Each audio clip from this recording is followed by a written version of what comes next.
Mike Mulligan and His Steam Shovel.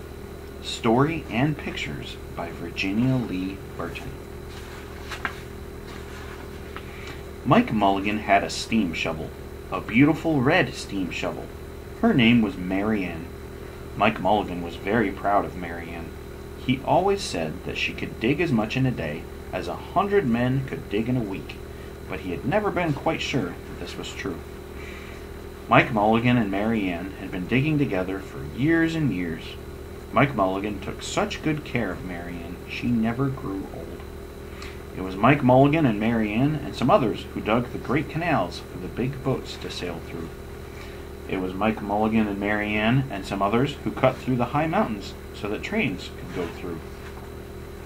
And it was Mike Mulligan and Mary Ann and some others who lowered the hills and straightened the curves to make the long highways for the automobiles. It was Mike Mulligan and Mary Ann and some others who smoothed out the ground and filled in the holes to make the landing fields for the airplanes. And it was Mike Mulligan and Mary Ann and some others who dug the deep holes for the cellars of the tall skyscrapers in the big cities. When people used to stop and watch them, Mike Mulligan and Mary Ann used to dig a little faster and a little better. The more people stopped, the faster and better they dug. Some days they would keep as many as 37 trucks busy taking away the dirt they had dug. Then along came the new gasoline shovels, and the new electric shovels, and the new diesel motor shovels, and took all the jobs away from the steam shovels. Mike Mulligan and Mary Ann were very sad. All the other steam shovels were being sold for junk, or left out in old gravel pits to rust and fall apart. Mike loved Mary Ann. He couldn't do that to her. He had taken such good care of her that she could still dig as much in a day as 100 men could dig in a week.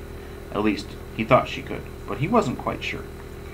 Everywhere they went, the new gas shovels and the new electric shovels and the new diesel motor shovels had all the jobs.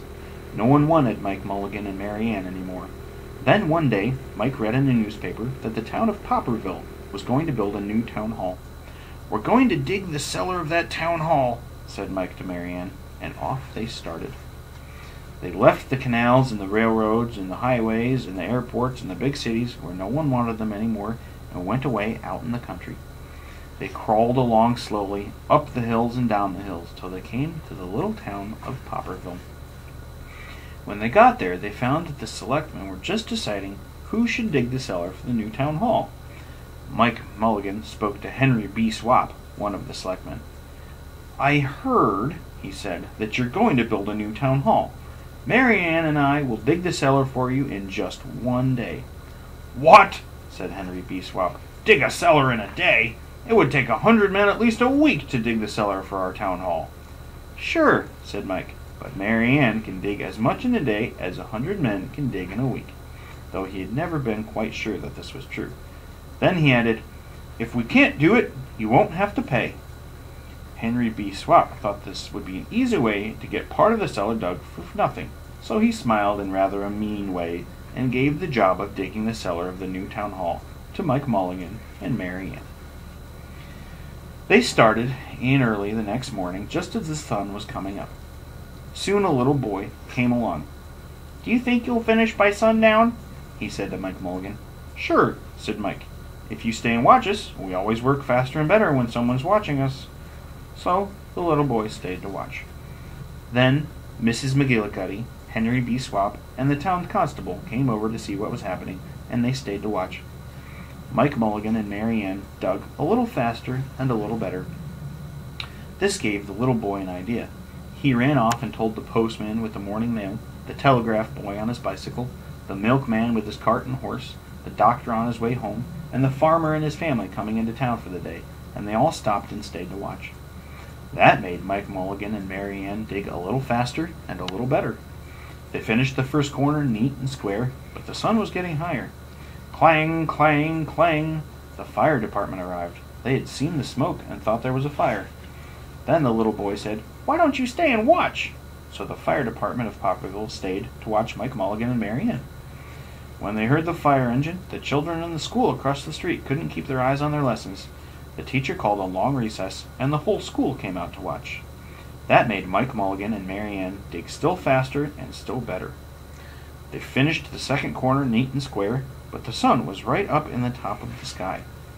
Now the girl who answers the telephone called up the next towns of Bangerville and Bopperville and Kipperville and Copperville and told them what was happening in Popperville. All the people came over to see if Mike Mulligan and his steam shovel could dig the cellar in just one day.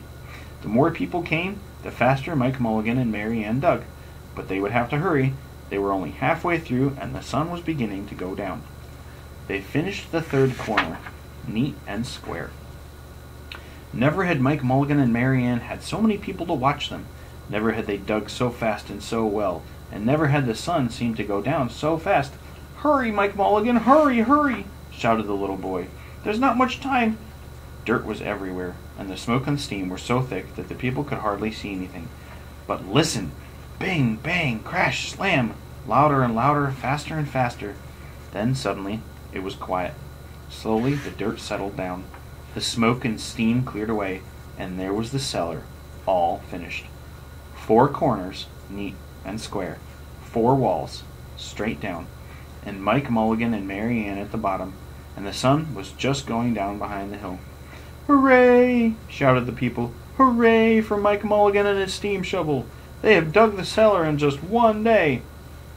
Suddenly, the little boy said, "How are they going to get out?" "That's right," said Mrs. McGillicuddy to Henry B. Swap. "How is he going to get his steam shovel out?" Henry B. Swap didn't answer, but he smiled in rather a mean way. Then everybody said, "How are they going to get out? Hi, Mike Mulligan, how are you going to get your steam shovel out?" Mike Mulligan looked around at the 4 square walls and 4 square corners, and he said, "We've dug so fast and we've dug so well that we've quite forgotten to leave a way out."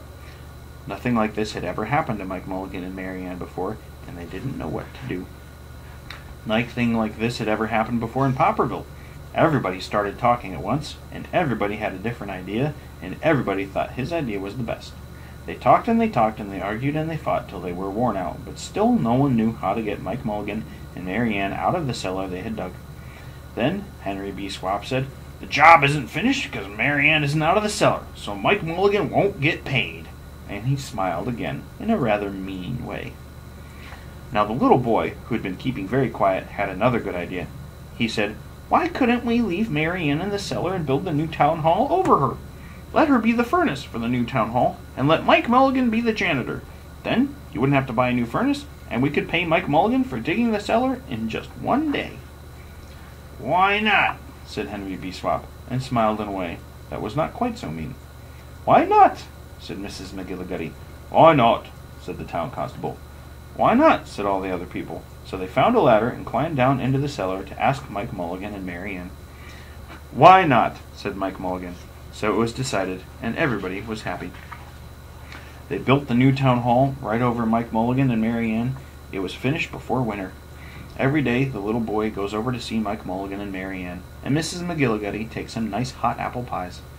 As for Henry B. Swap, he spends most of his time in the cellar of the new town hall, listening to the stories that Mike Mulligan has to tell, and smiling in a way that isn't mean at all.